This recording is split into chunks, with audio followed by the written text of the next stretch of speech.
ಪ್ರತಿ ಬಾರಿಯೂ exam pass ಮಾಡೋಕೆ ಅಂತ ಬಾಯಿಪಾಠ ಮಾಡ್ತಾರಲ್ಲ, ನಾನು ಕೂಡ ಅದನ್ನೇ ಮಾಡಿದ್ದೆ. ಅದರಿಂದ ನನಗೆ 80% ಬಂತು ನಿಜ. ಆದ್ರೆ ಒಳಗಿನಿಂದ ತುಂಬಾ ಖಾಲಿ ಖಾಲಿ ಅನ್ನಿಸ್ತಿದೆ.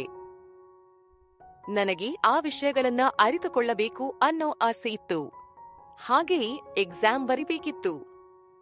ಇಷ್ಟು ಸ್ಕೋರ್ ಮಾಡಿದ್ರೂ ಯಾಕೋ ನೆಮ್ಮದಿ ಇಲ್ಲದಂತಾಗಿದೆ. ಹೌದು, ಯಾಕಂದ್ರೆ ಓದೋದು ಬರೀ ಮಾರ್ಕ್ಸ್ ತಗೊಳ್ಳೋಕೆ ಮಾತ್ರ ಅಲ್ವಲ್ಲ. ಈಗ ಒಂದು ಗಾಡಿ ಇದೆ ಅಂದ್ರೆ ಅದು ಬರೀ ಸ್ಪೀಡೋಮೀಟರ್ನಲ್ಲಿ ರೀಡಿಂಗ್ ತೋರಿಸೋಕೆ ಇರೋದಿಲ್ಲ. ಗಾಡಿ ಇರೋದು ನೀವು ಇರೋ ಜಾಗದಿಂದ ಒಂದು ಉತ್ತಮವಾದ ಜಾಗಕ್ಕೆ ತಲುಪಲಿ ಅಂತ.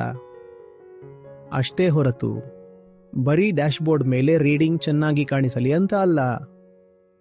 ನಿಮ್ಮ ಸೆಮಿಸ್ಟರ್ ಎಂಡ್ನಲ್ಲಿ ಸಿಗೋ ರಿಪೋರ್ಟ್ ಕಾರ್ಡ್ ಇದೆಯಲ್ಲ, ಅದು ಗಾಡಿಯ ಡ್ಯಾಶ್ಬೋರ್ಡ್ ಇದ್ದಂತೆ. ಏನೋ ಒಂದು ಮಾಡಿ, ಸರಿಯೋ ತಪ್ಪೋ ಯಾವುದೋ ಎಮರ್ಜೆನ್ಸಿ ಮೆಷರ್ ಉಪಯೋಗಿಸಿ ಡ್ಯಾಶ್ಬೋರ್ಡ್ ಮೇಲೆ ಅಕ್ಸೆಪ್ಟಬಲ್ ರೀಡಿಂಗ್ಸ್ ತರಿಸ್ಬಿಟ್ರಿ. ಆದ್ರೆ ಗಾಡಿ ಮಾತ್ರ ತಲುಪಬೇಕಾದ ಗುರಿ ಮುಟ್ಟಲೇ ಇಲ್ಲ ಅಂದ್ರೆ ನಿಮಗೆ ಅದರಲ್ಲಿ ಏನಾದ್ರೂ ತೃಪ್ತಿ ಸಿಗುತ್ತಾ? ಹಾಗೆ ನಾವು ಹೇಗೋ ಮಾಡಿ ಎಕ್ಸಾಮ್ನಲ್ಲಿ ನಂಬರ್ ತಗೊಂಡು ಬಂದಾಗ ನಮಗೆ ಸಮಾಧಾನ ಸಿಗೋದಿಲ್ಲ. ಯಾಕಂದ್ರೆ ಗಾಡಿಯಲ್ಲಿ ರೀಡಿಂಗ್ ಬಂದಿದೆ, ಆದ್ರೆ ಗುರಿ ಸಿಕ್ಕಿಲ್ಲ. ಈ ಗುರಿ ಏನು? ಓದಿನ ಮೂಲಕ ನಮ್ಮ ಒಳಗಿರೋ ಕತ್ತಲನ್ನ ದೂರ ಮಾಡಿಕೊಳ್ಳೋದು. ಓದಿನ ಉದ್ದೇಶ ಬರೀ ಮಾರ್ಕ್ಸ್ ಪಡೆಯೋದಲ್ಲ.